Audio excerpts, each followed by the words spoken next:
Hello guys, welcome back to my channel. তো আজি 4:30 বজাত আপোনাৰ Assam public service commission APSC যোনটো প্ৰি এক্সাম হৈছিলে তাৰ ৰিজাল্টটো ডিক্লেয়াৰ কৰিছে। এইখন হ'ল তাৰ ৰিজাল্ট শিটখন, ডেটেড গুৱাহাটী 17th জুলাই 2025। তো এইখনে আছিলে ৰিজাল্টখন যোন পাব্লিছ কৰিছে। আপোনালোকে চাব পাৰে ৰোল নাম্বাৰবোৰ দিয়া হৈছে। টোটেল 8টা পেজত এই ৰিজাল্ট শিটখন এভেইলেবল হৈছে।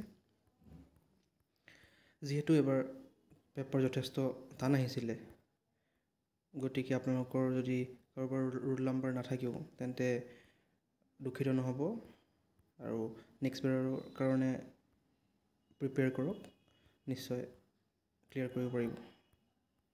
তো এইবাৰ প্ৰতিটো পোষ্টৰ বাবে 12জনকৈ কেণ্ডিডেট প্ৰিলিমছত ৰাখিছে, তাৰ মেইনছত তেনেকৈ ৰখা হ'ব আৰু লাষ্ট ষ্টেজ হ'ল ইণ্টাৰভিউ আৰু ভাইভা। তো যোনবোৰে ক্লিয়াৰ কৰিছে ভালদৰে পঢ়ক, মেইনছৰ কাৰণে নিশ্চয় ক্লিয়াৰ হ'ব। আৰু যোনে যোনে পাছ কৰিছে কংগ্ৰেচুলেশ্যনছ, আৰু যোনে ক্লিয়াৰ কৰিব নোৱাৰিলে তেওঁলোকে চেষ্টা কৰক, নিশ্চয় পাৰিব। এই PDF-টো আপোনালোকে APSC যোনটো অফিচিয়েল ৱেবছাইট তাত পাই যাব, তাৰ পৰা আপোনালোকে ডাউনলোড কৰিব পাৰিব আৰু চাই ল'ব নিজৰ ৰোল নম্বৰ ইয়াত থাকিব পাৰে। Thank you.